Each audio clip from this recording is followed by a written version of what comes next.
This video is all about the will future continuous. We're using examples from Planet of the Apes and The American Office. We use the future continuous, will plus be plus ing, for talking about events or actions that will be happening at a specific future time. Here's an example. I'll be going back with Dr. Haslin in a few minutes. I'll be going back with Dr. Haslin in a few minutes. I'll be going is future continuous. The time expression, a few minutes, specifies when the event will take place.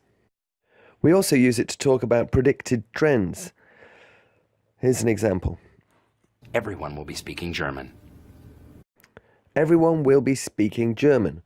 Everyone will be speaking is future continuous, and with no time expression, we identify this as a predicted future trend. If this video was useful, please like and subscribe and you can see them all.